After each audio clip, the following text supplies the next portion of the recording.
Assalamualaikum warahmatullahi wabarakatuh. Perkenalkan, kami dari kelompok pengantar psikologis yang beranggotakan Saya Ami Mesa Putri dengan NIM 24059099 sebagai pewawancara tugas 1. saya Fardal Muzari Paniel dengan NIM 24059066 sebagai komunikator mahasiswa 2. Saya Lia Herawati dengan NIM 24059071 sebagai komunikator tugas 2. Baik, pada kesempatan ini kami akan mempresentasikan hasil wawancara kami dengan salah satu sivitas akademika kampus, yaitu Satpam, yang bernama Bapak Asril. Wawancara ini bertujuan untuk mengetahui pengalaman kerja serta menganalisis proses komunikasi dan keterampilan mendengarkan aktif dalam komunikasi interpersonal.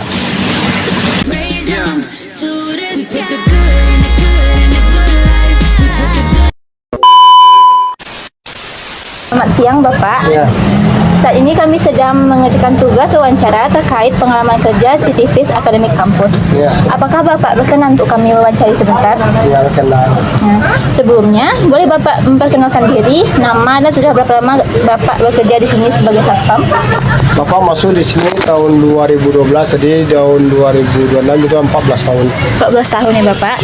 Nah, bisa diceritakan bagaimana tugas sehari-hari Bapak di kampus? Ya, tugas dari Bapak tuh terkait pengamanan, penertiban, pelayanan. Pelayanan. Baik, selama bekerja di sini, apa pengalaman yang paling berkesan selama Bapak bekerja di sini? Pengalaman Bapak bekerja sini Yang paling berkesan. yang gitu, Pak? berkesan, Iya. ya saling antara kita sama mahasiswa saling menghargai, Menghargai ya Pak. saling komunikasi. Ya, Selanjutnya, pernah nggak Bapak menghadapi situasi sulit saat bekerja? Bagaimana cara Bapak mengatasi hal tersebut? oh, kalau yang sulitnya banyak, termasuk banyak juga lah kan. Apa Tapi, contohnya tuh Pak? ya tergantung dari parkir, dari parkir mobil sampai parkir dosen. Ya, Terkadang ya kadang antara hubungan mahasiswa sama mahasiswa banyak enak kan, Iya. ya kan, ada masalah kadang parkir. Ya bagaimana itu kita mengatasi supaya jangan jadi pertengkaran gitu kan. menengahi ya, Pak. Menengahi, karena kan bisa kita menengahi kan. Iya. Nah, itu yang perlu. Nah, menurut Bapak, seperti apa suasana kerja di lingkungan kampus ini Pak? Suasana Kalau kerjanya? suasana kerjanya baik, karena bagaimanapun kerjanya baik, susahnya harus kita terima kan. Iya. Nah, itu. Nah, jam kerja Bapak biasanya bagaimana? Apakah ada sistem shift? Sistem shift dari Iya. jam setengah 8 sampai jam 6. Setengah 8 sampai jam 6 ya? Untuk kerjanya setiap hari apa aja Pak? Oh, berganti shift, kadang masuk pagi, masuk malam, masuk pagi 2 hari, masuk malam 2 hari, libur 2 hari. Oh, libur 2 hari. Liburnya hari apa aja Pak? Dan tergantung harinya, mau kalau tibanya hari lebaran ya masuk. Oh, gitu ya Pak. Nah, apa aja sih hal yang harus diperhatikan saat berjaga itu Pak? Gitu. Yang diperhatikan ya fasilitas yang ada di lingkungan kerja lah, ya kan, atau di instansi danau di dalam, atau yang di parkiran, atau yang di lapangan, itu harus kita kontrol. Misalnya ada tamu khusus nih Pak, apakah ada prosedur khusus saat ada tamu itu Pak masuk ke kampus gitu? Iya, misalnya kan ada dari tamu dari luar, atau kunjungan rektor dari luar, atau pimpinan rektor lain, datang ke kita aman kan, misalnya dia datang, kita iringi di mana dia ada komunikasi, maka bisa kita amankan. Oh gitu. Nah, selama Bapak bekerja di sini, pernah nggak Bapak tuh menghadapi kejadian darurat di kampus itu Pak? Oh, lah kadang pertengkaran, kadang orang luar datang, kadang pencurian. Maka kalau ketemu kita adili, kita bawa ke kantor kepolisian. Oh, udah pernah gitu ya Pak? Ada. Nah, bagaimana cara Bapak menangani mahasiswa yang melanggar peraturan itu Pak? Dengan sesuai aturan kampus. Misalnya kan kampus mengadakan aturan ini, maka ya aturan itu kita laksanakan. Nah, selama ini apakah Bapak merasa dihargai sebagai bagian dari kampus Pak? Iya, karena kita sebagai pengamanan, Iya. pengamanan, pelindungan, penertiban. Maka itu kan satu harga, satu jiwa kan. Kalau kita menghargai tidak menghargai itu kan tuh orang pribadi itu orang. Iya sih Pak. Nah, bagaimana cara Bapak tetap sabar dan profesional saat menghadapi orang yang bermasalah gitu Pak? Ya, yang penting kita bisa menyelesaikannya. Kenapa? Karena penyelesaian itu harus kita minimalkan, karena kalau kita ada selesainya susah lah kita kan. Kenapa? Karena pribadi masing-masing mahasiswa itu berbeda. Ada yang bisa diatur, ada yang Ada yang enggak. membangkang Ada gitu yang ya, Pak. membangkang. Nah, yang membuat Bapak semangat bekerja tiap hari itu apa sih Pak gitu? Motivasi Bapak semangat bekerja tiap Ya, hari gitu. kalau kita bersama kerja kan mencari rezeki. Iya. Ya, dan untuk kita, untuk kerja kita dan lingkungan yang ada di keluarga kita kan. Iya. Nah, apa saran Bapak untuk mahasiswa agar lebih tertib di kampus nih Pak? Saran Bapak untuk mahasiswa, dia pun mahasiswa atau Iya. pegawaian, Iya. kita saling menghargai lah, saling mencukupi. Misalkan kalau satu pengaman itu kurang, maka mahasiswa mencukupi. Iya. Kalau mahasiswa itu kurang, masa satpam bisa mencukupi. Kenapa? Karena kita minjam mesin itu beda-beda kan. Ada kekurangan, ada yang lebih.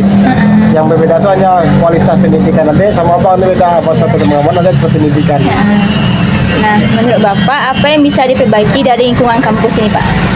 Memperbaikinya, yang kita memperbaiki yang mana yang tidak bisa ditertibkan, maka itu kita perbaiki. Kalau kita yang baik udah, bagaimana kita perbaiki lagi. Iya, betul. Terima kasih banyak ya Pak atas waktu dan jawabannya.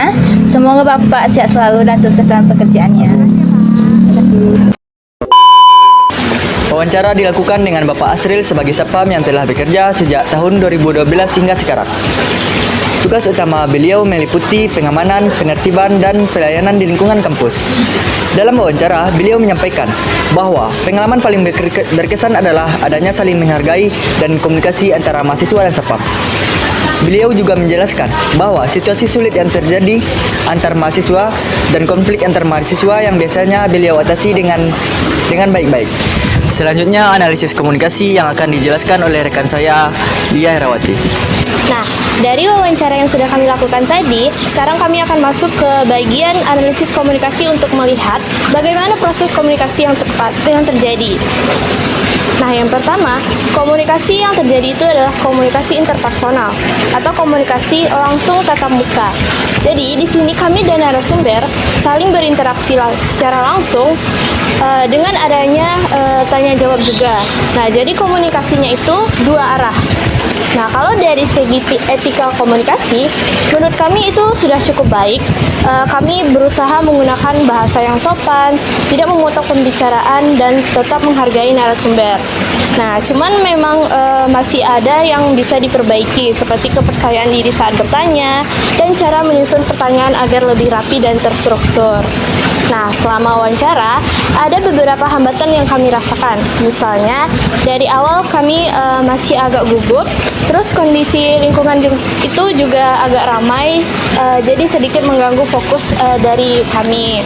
Nah, selain itu, jawaban dari narasumber tersebut masih singkat, jadi kami perlu menggali lebih dalam informasinya.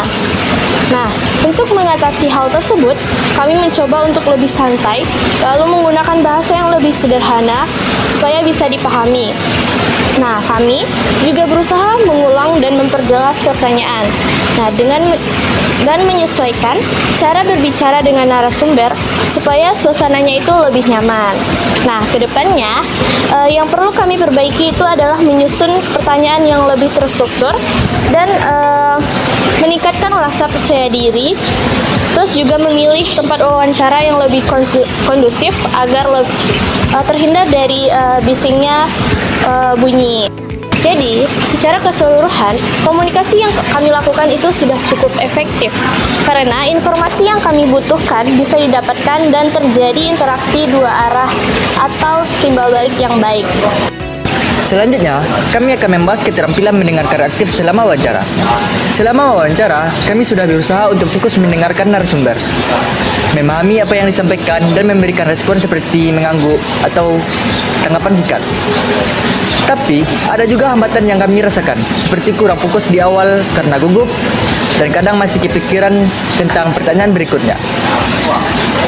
Yang kami perbaiki, kami harus lebih fokus mendengarkan, tidak terlalu memikirkan pertanyaan berikutnya, dan lebih aktif dalam memberikan respon seperti klarifikasi atau pertanyaan lanjutan. Jadi, bisa disimpulkan bahwa kami sudah melakukan mendengarkan aktif, tetapi belum maksimal, karena masih perlu peningkatan dalam fokus dan menggali jawaban lebih dalam. Wawancara ini menunjukkan bahwa komunikasi interpersonal yang baik sangat penting dalam membangun hubungan yang saling menghargai di lingkungan kampus. Kami juga mendapatkan pembelajaran bahwa keterampilan mendengarkan aktif sangat berpengaruh dalam keberhasilan komunikasi. Sekian dari kami ucapkan terima kasih. Wassalamualaikum warahmatullahi wabarakatuh.